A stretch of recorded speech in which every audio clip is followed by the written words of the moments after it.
Hong Kong is bracing for a burst of visitors from mainland China seeking the latest mRNA vaccines. Up until now, Chinese citizens have only had access to Chinese-made vaccines that have mostly been weak in terms of its efficacy against COVID-19. They have not had access to mRNA vaccines, the latest known as the bivalent jab that covers both the Omicron and earlier coronavirus strains.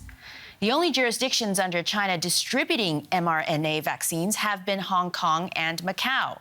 Now that Beijing has lifted pandemic-related border restrictions, there's an influx of medical tourists coming into town.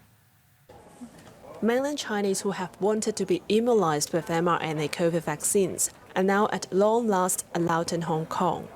Yo-Yo Lee was among the first batch of recipients in this private clinic.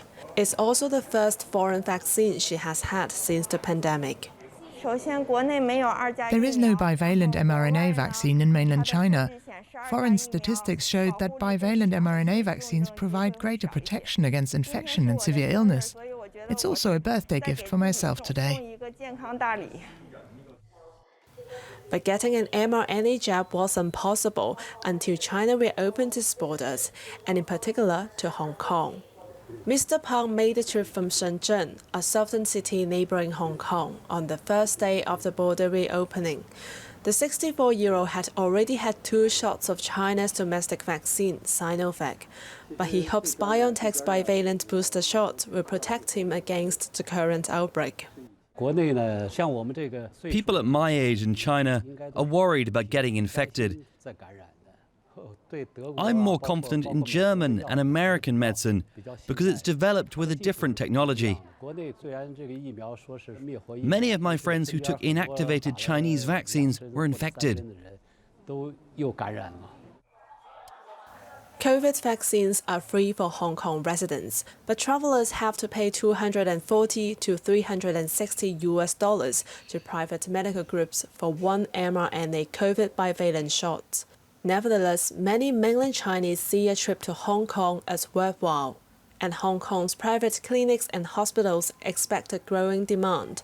This medical center is preparing to inoculate up to 1,000 people per day, after receiving hundreds of inquiries, not only from individuals, but also travel agencies. There are a lot of people got infection recently, in the last few weeks or last a month or 2. They cannot get this jab, which is a booster dose, immediately. They have to wait for at least 3 months. So we will expect a slow increase in number in the next few weeks or 2 months, and then there might be a peak coming on in March or April. The city is expected to be the top destination of Chinese vaccine tourism. Joining us is epidemiologist Ben Cowling for the School of Public Health at Hong Kong University. Thank you for joining the program. I guess my first question is, given the weak efficacy of the Sinovac vaccine, does it make sense for those coming from mainland China to have just 1 bivalent booster, or is there talk of simply starting over from zero, so to speak, and putting folks on that initial 2-shot regimen?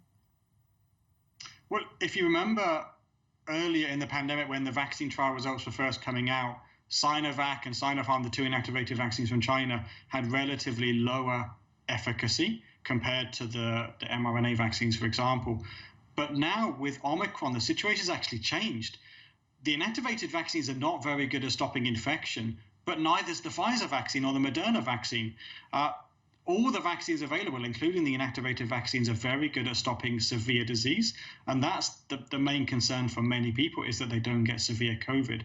So I'm not sure there's justification to ask people who've got the inactivated vaccine to start over again. But certainly it would be good advice to get a booster dose from time to time. And the bivalent booster is the most recent updated, so that it's the most recent vaccine available. Interesting. That was something I was personally curious about.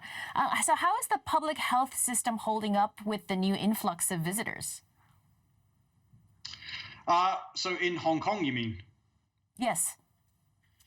So in Hong Kong, we do have a lot of people coming over the border from mainland China on a daily basis now. But there's not a lot of severe COVID obviously coming in.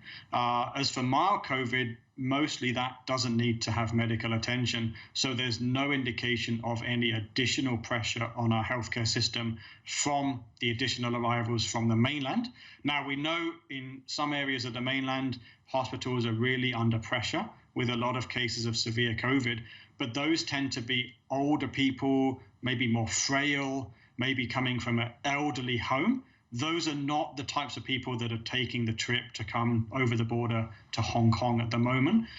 So we're not seeing cases of severe COVID among travelers.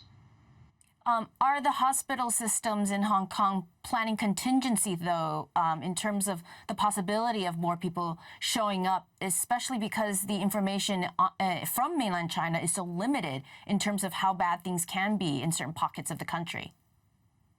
Well, obviously, there's a lot of surveillance, a lot of monitoring, and a lot of planning and preparation just in case that is necessary. But with the current quota in place, limiting the number of people that can come every day, and the fact that there's really no severe COVID or minimal severe COVID among those travelers expected, I don't think there'll be contingency plans in the hospitals.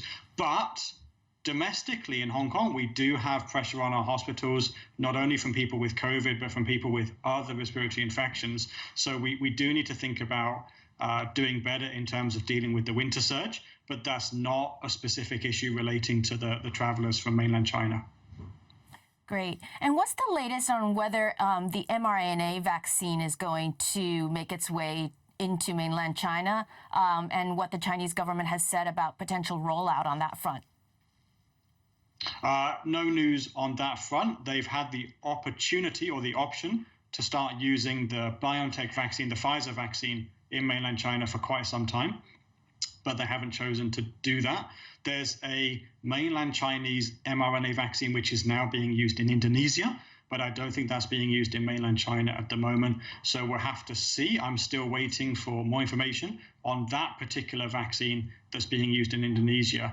And I think it would be a good idea for mainland China to start using the BioNTech vaccine, maybe the Moderna vaccine as well, the two very effective mRNA vaccines, but there's no signs that that's going to happen at the moment. Ben Cowling, thank you so much for the roundup. Thank you.